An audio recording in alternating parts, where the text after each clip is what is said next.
បាទជំរាបសួរពុកម៉ែបងប្អូនបាទនេះចេញពីស្ពានរួចហើយបាទយើងធ្វើដំណើរទៅមុខទៀតបាទឬយើងចាំទៅតាមដានទស្សនាខាងមុខទៀតបាទតើមានអីខ្លះបាទឥឡូវយើងចាប់ផ្ដើមទៅទៀតបាទនេះទៅហើយបាទបាទ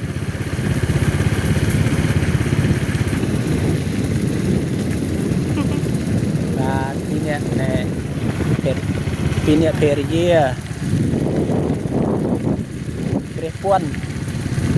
ហ្នឹងហើយបាទអានេះមកពីជ្រួយក៏ចូលមកលេងស្ពានបន្តិចបាទឬក៏ចាញ់ដំណើរទៅវិញហើយបាទគុណមេញលេងមួយបាទពងស្ទាវណាស្ទាវក៏មកក្លោះអីពេញទងមកលេងបងប្អូនហ្នឹងហើយបាទនៅទីក៏ពេញហីច្រាំងនេះទឹកច្រើនណាស់បងប្អូនហ្នឹងហើយបាទមានអ្នកមកលេងស្ពានដែរបាទនេះគឺស្ពានចាស់បាទស្ពានចាស់បុរាណហ្នឹងហើយបាទគឺស្អាតណាស់បងប្អូនស្ពានអូជីយើងបងប្អូនស្ពានចាស់បុរាណស្ពានថ្ម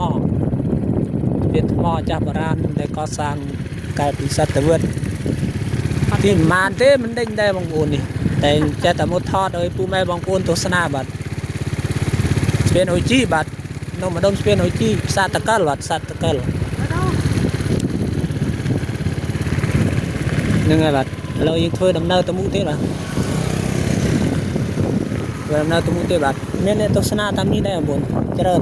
ចង់រឹងដេកយ៉ាងនេះដែរមានក្តីសក់ណាបងប្អូនបានមកលេងតែមានក្តីសក់ឥឡូវយើងចែកពីស្ពានហើយបាទហើយបើផ្លោទូអានឯណោទូឯស្តាតកលបាទប៉ុន្តែទឹកវិញអស់ហើយទូអត់រួចបាទឥ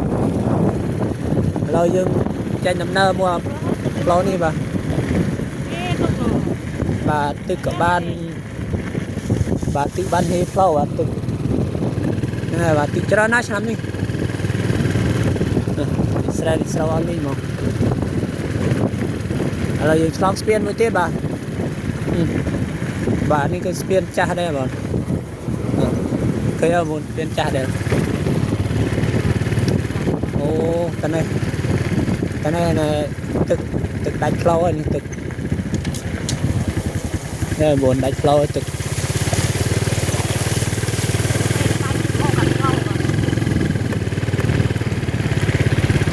នៅចាប់ដើមធ្វើនៅទេបាទ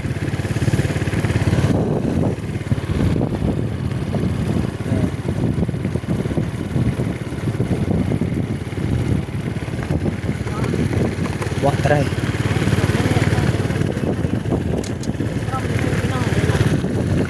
ដំណើរមកវិញហើយបាទចេញមកវិញហើយបាទធ្វើដំណើរទៅផ្ទះវិញហើយ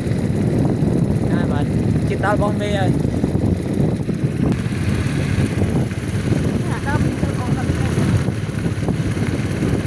បាទវីដេអូឲ្យប៉ុណ្ណេះសិនហើយបាទបាយបាយ